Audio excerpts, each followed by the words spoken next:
Hello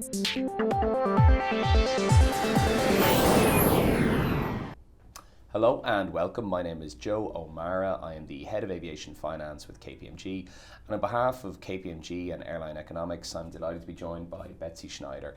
Betsy will be well known, I'd say, to most of our watchers. She is a director with S&P.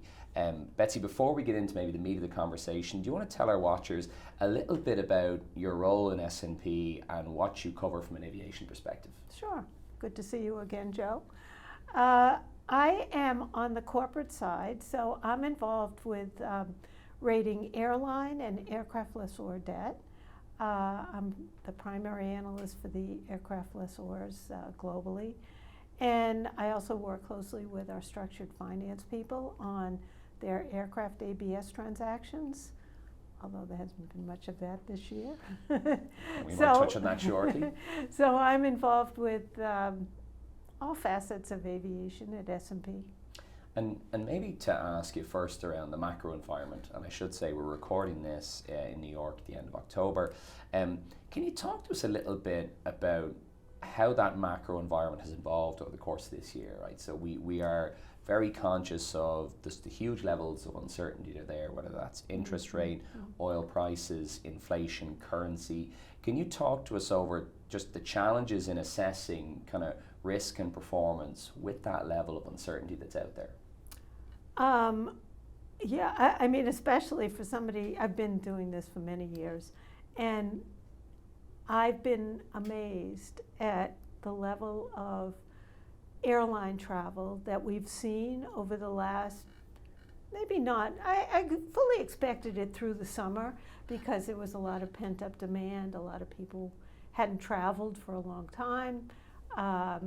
Some of the, with the strength of the dollar, people were traveling outside of the US. So I fully expected that through the end of the summer. But I've been very surprised at how strong it has been since then, and what all the airlines, or at least the US airlines, and I guess some of the European airlines are saying too, about the strength, the ongoing strength, especially in Europe with the Ukraine situation, higher energy prices, inflation, higher interest rates, but yet we're not really seeing the slowdown. And I'm wondering if there's been a lot of trends that have happened, that are happening, that people cite. When you have more people working remotely, they have more flexibility to travel, to combine business and leisure. And I'm wondering if this is something, a trend of the future, a new way of thinking about airline travel going forward. I think we need to see more evidence of this, but if that's the case, then we have to start looking at it this way. And that point's potentially a very positive trend and interesting to think about. When you look at the more challenging aspects that are out there at the moment, you touched on the sorry situation in Ukraine with the Russian invasion. Can you talk to us a little bit about the impact that has had since probably the end of Q1 this year? And is that impact, ignoring maybe the knock-on piece it's had on inflation, starting to dissipate on aviation finance, or is it still a cloud that hangs over it? I think the biggest cloud over aviation finance these days is the higher interest rates and the higher cost of capital, which is probably a knock-on effect from the trends that you mentioned. But I don't think that those trends are the drivers of what we're seeing now. I think it's more just the higher cost of capital and the big increase that happened very quickly. I mean, you've had higher fuel costs, higher labor costs, and more to come on this. But the airlines have been able to pass these on in terms of higher fares, and the passengers don't seem to be balking at these higher fares, which is something else that I'm finding very unusual this time around. That passengers, the demand is there. I'm sure part of it is the fact that the airlines have had to reduce capacity because of some of the shortfalls we've talked about. the pilot shortage, the shortage at some of the airports, that labor, there's not enough labor to handle all the passengers. And you look at some of the airports in Europe where they've had to cut back on the flights there because there's just not enough labor to handle the flights. So I think that shortages are a positive for the space, because otherwise the airlines, well, the other thing driving this is the OEM capacity and the delays in the deliveries of aircraft. So between the delays, having fewer aircraft than they thought they would have, having the labor shortages, the airlines are being forced to cut their capacity. And so that's been a positive for the airline industry as well as the aircraft lessors, because they have a shortage of aircraft themselves. They're also subject to these OEM delays. They haven't gotten as many aircraft as they thought they would get delivered. And so that's been helping them in terms of demand, as well as demand for some of the older aircraft and lease extensions and whatever. Yeah, and maybe moving with that around the leasing piece, we've seen, the leasing threshold breach 50%, and when you're assessing and looking at lessors, do you view that as something that is probably a long-term and sustainable trend, or will we end up in a situation there, if airline performance improves and balance sheets improve, that we'll see it kind of return back to that kind of mid-high 40s level, or do you think we've seen a sustainable step change? I think it's sustainable. I think that there's still a few more points that they can get. Some of the airlines are certainly benefiting from, they could benefit in the future, and then maybe there'd be less demand for leasing aircraft. But when you look at the order books of the lessors and their ability to finance these, I think that some of the weaker airlines, they really have no other options where to go to get aircraft. And so I think that's going to be a major driver of demand for leased aircraft, is because of the deliveries or the order books that the lessors have, that's going to help drive their market share. And I think that maybe it could go to the mid to high 50s over the next few years, nothing imminent. But I think there's still room for them to increase their market share. Yeah, and I think we've seen that if you look at the long-term trend, it does go one way. It ticks upwards, and we've probably seen an acceleration in that uptick. And I'm probably with you, right, on that being a sustainable change. When you look at the leasing market and you're assessing it, is there an importance on scale, right? So we now have probably AerCap stands alone as a supersized lessor. We've maybe 6 to 8 players in the IG space, and then you have the rest, right? And would you sense that when you look at the rest, right, that's a challenging market to be in?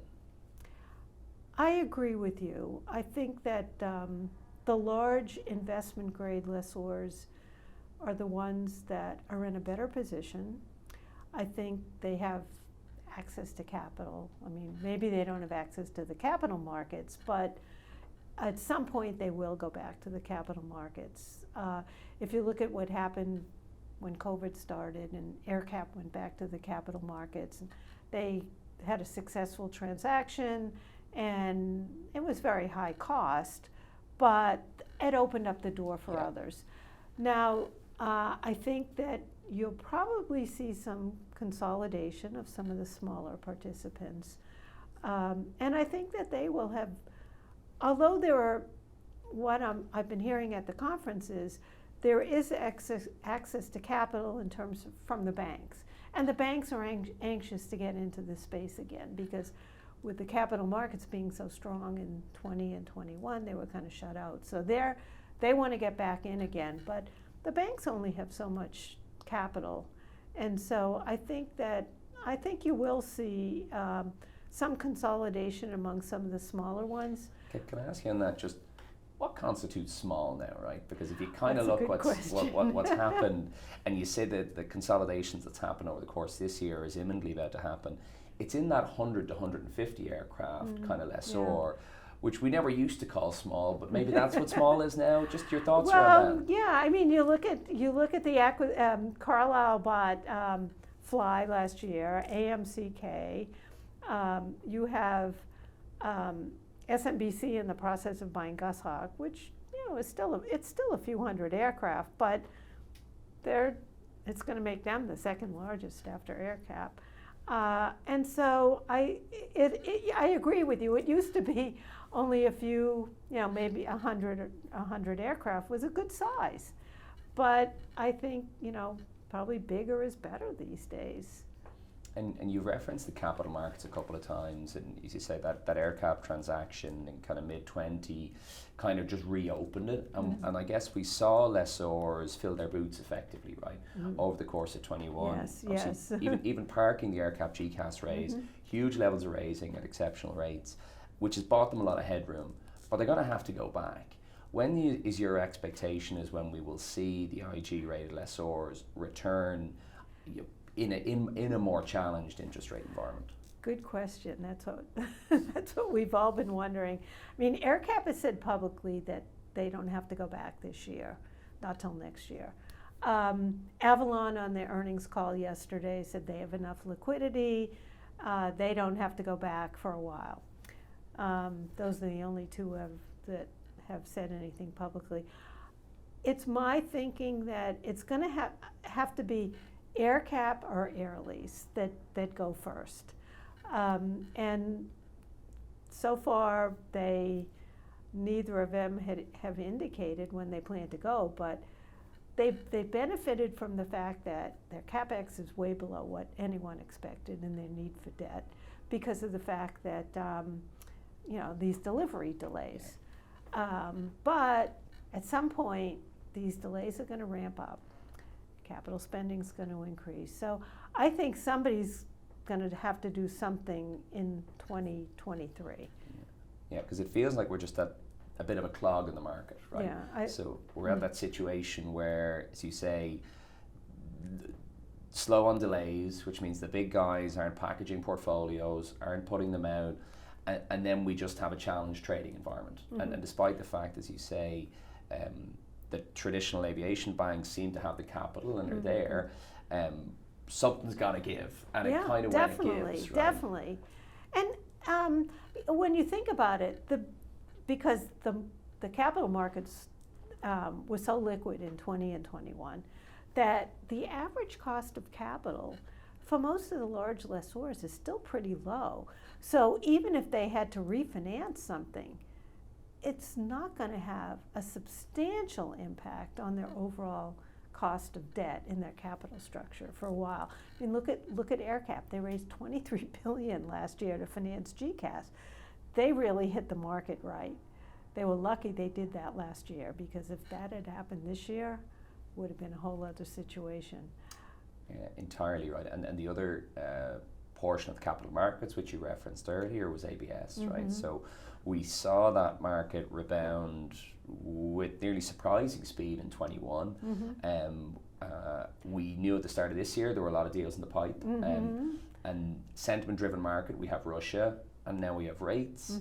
What's your take on where that market currently sits? We obviously had the Carlisle transaction earlier in the year, and now we're just at an impasse. From what I understand, the transactions that were put on hold, they have warehouse facilities in place, and so they're kind of biding their time until they see what happens. But I think that Robert Korn made an interesting presentation this morning. I don't know if you saw it, but when he said basically they're back at where they were in 2014. So I think everyone just got so spoiled by these low rates, but they don't recall the days prior to that when pricing was much higher.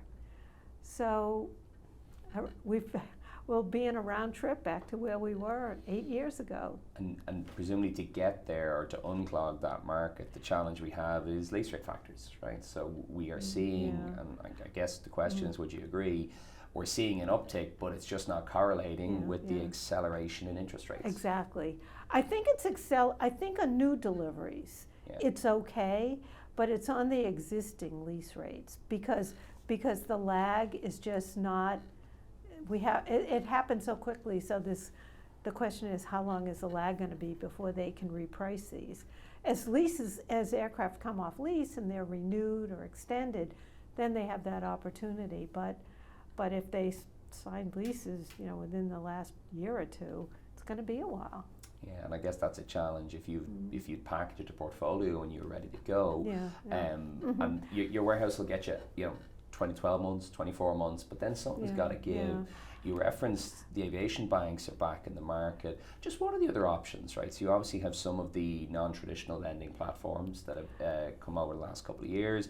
Just your thoughts, if ABS isn't there, what will step into the breach? Well, I've heard several comments today about the private credit markets. And I'm intrigued by that, about finding out more about that, about them stepping in. And I guess some of them are owned by the private equities and they have a lot of cash available.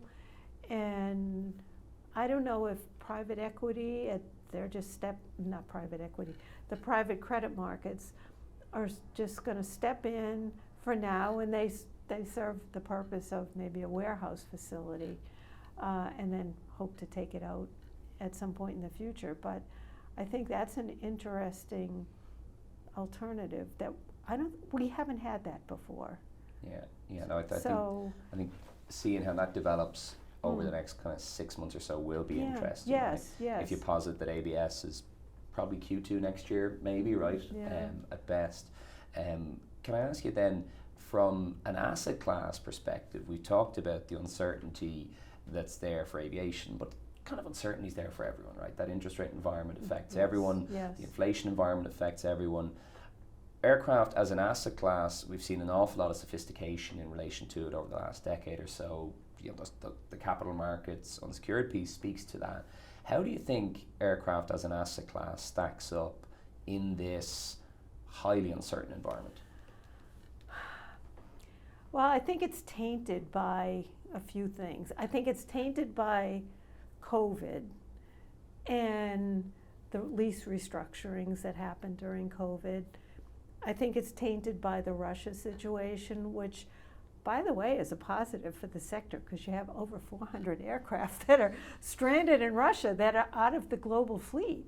So in an environment where you have strong demand and you don't have the capacity, there's over 400 fewer aircraft there.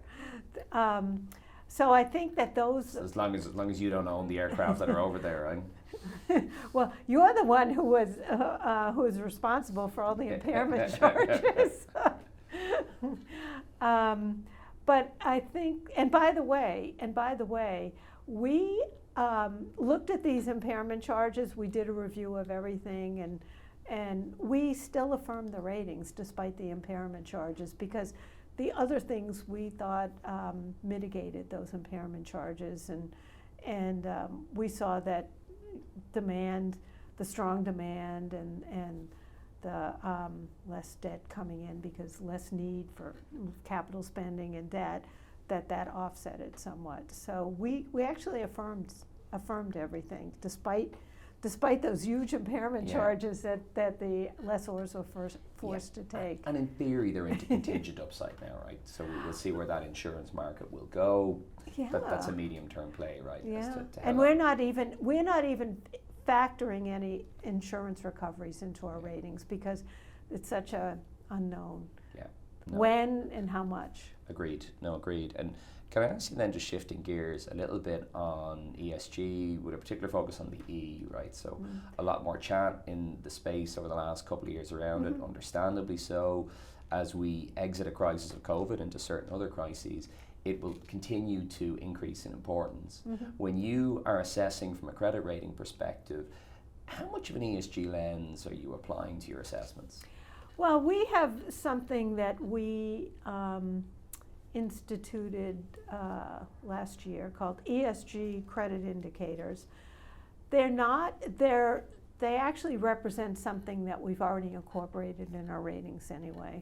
So there's nothing new here. It's just that we kind of came up with a scale from, and so now we assign a scale of 1 to 5 on each of our on each of the E, S, and G.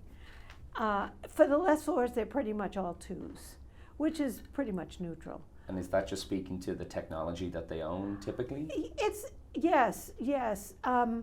One of the other things that drives, well, the E is pretty much 2 for everybody. The S, for the airlines, the S, which is the social part of it, actually incorporates health and safety. So when COVID hit and nobody was flying and their passenger levels were down and earnings and cash flow were hit, we pretty much went to an S4 for all of the airlines. And then they've since, as business has improved, they've since come down to an S3. On the G, which is governance, one of the factors that's incorporated in that is who the owners are. And for airlines and aircraft lessors that are owned by private equity, they would tend to have a G3 rating. But for the other airlines and lessors, they would be a G2. So for the aircraft lessor, for most of the aircraft lessors that we rate, they're all 2s, which is neutral, which is, it's not a material factor in our rating. And then that was my question, right? So you rate them in a certain way, they come out a score.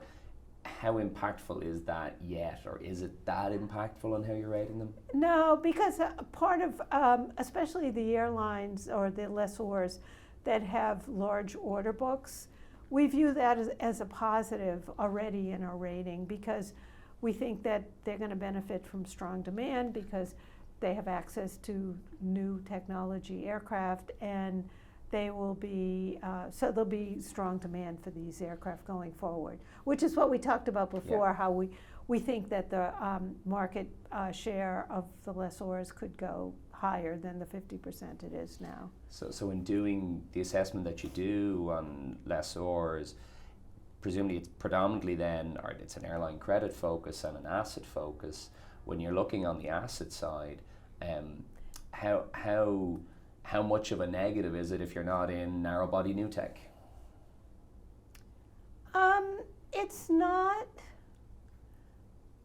I'd have to go back and look at those that tend to have older fleets, but I think that it's so I have to go back and check. Because I know that most of them are E2s, but we might have 1 or 2 that are not E2s, but I don't recall offhand. It might be some of the ones some of the regional lessors because some of the regionals have been under more pressure. But I'd have to go back and look. I don't recall offhand. And then the wider assessment from an airline credit perspective, your thoughts then when you're assessing a lessor and you're considering the rating to apply to them, how deep are you going into the lessee profile and the challenges that might come with various airlines in their fleet? Well, that's certainly something that we look at. The customer concentration, geographic diversity, types of fleet, that's all part of the analysis that we look at on the business risk profile. And most of the lessors have, certainly the larger ones, have satisfactory business risk profiles. There are a few of the smaller ones that we assess as fair. Has Russia impacted your thoughts on that at all? So are you considering geopolitical risk in a slightly different way? So you hear chat around, oh geez, is China next, or those challenges that might be there? No, what I can say is Russia didn't account for that big of a percentage of most aircraft lessors' portfolios. So that's not a negative. We've been looking at, there's a few things we've been looking at. Are there other parts of the world that maybe we should be focusing on if that's not such a good place to be in, that there might be problems going forward? One of the places we're looking at is China. And what we're seeing is that a lot of the lessors are reducing their exposure to China and maybe leaving it more to the Chinese lessors. That we do rate some Chinese lessors, but we rate them under, they're pretty much core to the bank, like ICBC, and so it's a different type of analysis than we do for the Western lessors or the standalone. So that's what I'm seeing, that some of them are reducing their exposure to the Chinese airlines, and maybe, when they have the opportunity to place the aircraft outside of China. So those are I think the Latin American airlines came through this pretty well. Despite the bankruptcies that were there, but still, they came through this okay. So it's not really a problem like the Russia-Ukraine situation is. I think the Russia, and I think what you're going to find is maybe certain jurisdictions will ask for bigger security deposits, maintenance reserves, letters of credit, things like that, to cover any potential situations. And I also think the insurance companies are probably going to be more stringent too in the policies that they write. If you talk to a lessor who's tried to renew their insurance since April, I think it's both expensive and very challenging. Yes. Just in closing, Betsy, we talked about obviously an uncertain market with lots of challenges that's in a state of flux at the moment. Looking out over the next kind of 12 months or so, can I ask you, what are your hopes and what are your expectations for what's going to happen across aviation finance? For everything, airlines, lessors, maybe focusing everything. On the lessor side. My expectations are that the lessors will have to go back to the capital markets next year. They have a lot of refinancing that's coming up. This was a pretty light year for them because they did so much prior to this. So that's my expectation regarding the lessors. They're going to have to go back to the capital markets in some form. My hope is that they're able to get some transactions done at not exorbitant pricing, and they're able to pass along these higher rates in terms of leases. So a positive spot maybe coming out of COVID has been the resurgence of cargo, which has always been kind of a spiky market. Some would be saying now there's been a real step change. Your thoughts on whether that's a real growth and opportunity section? Well, I like the way you said spiky, because we've always viewed it as more cyclical than passenger, the passenger side. Now, I have to say, I've been a skeptic. Every single air cargo company we've ever rated up until just a few years ago has always gone bankrupt. There's always been some problem. And because they've grown capacity too much. Now, I think that the cargo space has really benefited from the run-up in demand for goods, the shipping situation, the port situation, and so, and also the problems in China in shipping things out. But now, it seems to me there's going to be too much cargo capacity coming into this space. Everybody is converting passenger aircraft into cargo aircraft. Belly capacity is coming back, certainly as traffic to Asia Pacific opens up, more wide-body aircraft coming back into this space. So you have that. You have a lot of big aircraft coming back into this space. 747s, 777s from the freight delivered as freighters, not converted but delivered as freighters. So I personally think that it's benefited from e-commerce.